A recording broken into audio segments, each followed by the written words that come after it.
Welcome back to another Opposition Uncovered, with West Ham United set to travel to the Black Country to take on Wolverhampton Wanderers on Saturday afternoon. A game which is coming with one major positive for West Ham and even more news if the injury updates for Wolves are believed to be correct. Mexican defensive midfielder Edson Alvarez is finally back in the team after serving his 2-game suspension for picking up 10 yellow cards in the season. And we've needed him back so badly. We needed someone to keep everything tight and organised, and without him, our midfield has kind of collapsed a bit. People have called him the glue that holds the squad together, and honestly, he is like a glue that holds the squad together. He has been all season, and having him back in the team is the major first piece of news.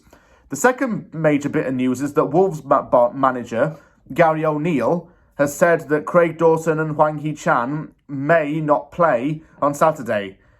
They're going to be game time decisions, as both have been out with injuries, but O'Neill has not given a fully clear response as to if they are going to start for definite. Having Hwang and Dawson in the team is crucial for Wolves. Dawson is one of their best centre-backs. I'll attest because he was amazing for West Ham. And it's nice to see that he's so loved and respected by the Wolves fans. We loved him when he was at West Ham. He made many important contributions, especially in Europe and in the Premier League. And his decision to move to Wolves was solely due to family reasons. West Ham couldn't argue against that. And I think he's enjoying his time at Molineux. Hwang Hee-chan's a player who is someone that West Ham was linked with at the same time that Lingard joined on loan. The Korean international has had his best season yet in the Premier League. He's on to double figures in scoring. He's a very dangerous player on his day, in my opinion. Also, speaking of Lingard, who remembers the game against Wolves during lockdown? That was incredible. Lingard's solo goal where he ran effectively the whole length of the field and then scored. 3-2 win for the Hammers on the day, and it was one step closer to European qualification at the time. This season, Wolves have had a bit of a stop-and-start kind of season, but their form's been relatively good.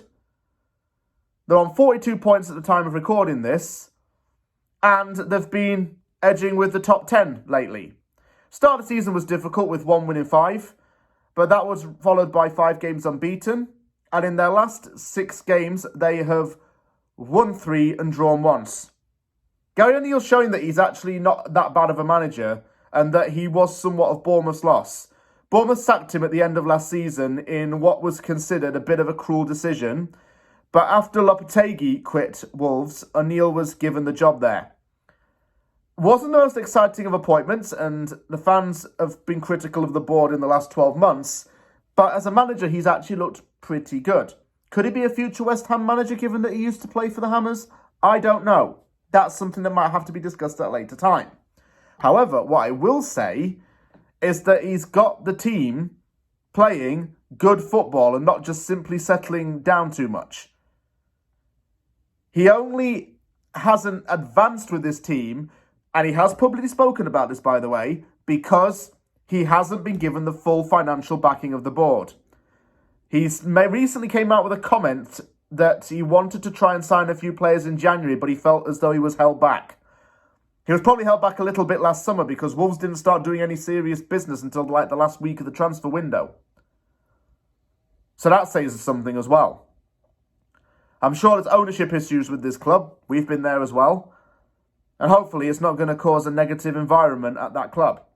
I'm nervous for this game because we've been to Wolves a lot of times over the last few seasons and we have struggled there.